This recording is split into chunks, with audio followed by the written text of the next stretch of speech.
ಸಾಲಗಾರರ ಕಾಟದಿಂದ ಬೇಸತ್ತ ರಿಯಲ್ ಎಸ್ಟೇಟ್ ವ್ಯವಹಾರ ನಡೆಸ್ತಾ ಇದ್ದ ವ್ಯಕ್ತಿಯೊಬ್ಬ ಸಾಲ ಕೊಟ್ಟವರ ಮನೆ ಎದುರೇ ನೇಣಿಗೆ ಶರಣಾದ ಘಟನೆ ಬೆಂಗಳೂರಿನಲ್ಲಿ ನಡೆದಿದೆ.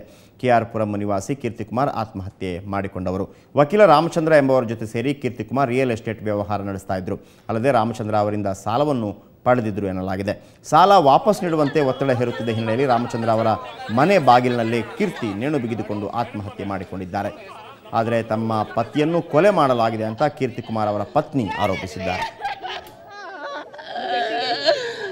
ನನ್ನ ಗಂಡ ಸಾಮಾನ್ಯವಾಗಿ ಆತ್ಮಹತ್ಯೆ ಮಾಡ್ಕೊಂಡಂತೆ ಹೇಳಿ ಅಲ್ಲ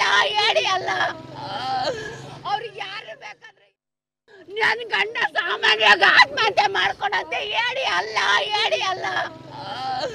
ಅವ್ರಿಗೆ ಯಾರು ಬೇಕಾದ್ರೆ ಎದುರಿಸ್ತಾರೆ. ಅವ್ರಿಗೆ ಸಹಾಯ ಅಂತಾರೆ ಅಲ್ಲ ಅವರು. ನನ್ನ ಗಂಡನ ಬಗ್ಗೆ ನನಗೆ ಗೊತ್ತು. ಅವರು ಇನ್ನಷ್ಟು ಕಷ್ಟ ಬಂದ್ರು ಅವ್ರು ಯಾವತ್ತೂ ಎದುರ್ಕೊಂಡವ್ರಲ್ಲ ಜೀವನದಲ್ಲಿ.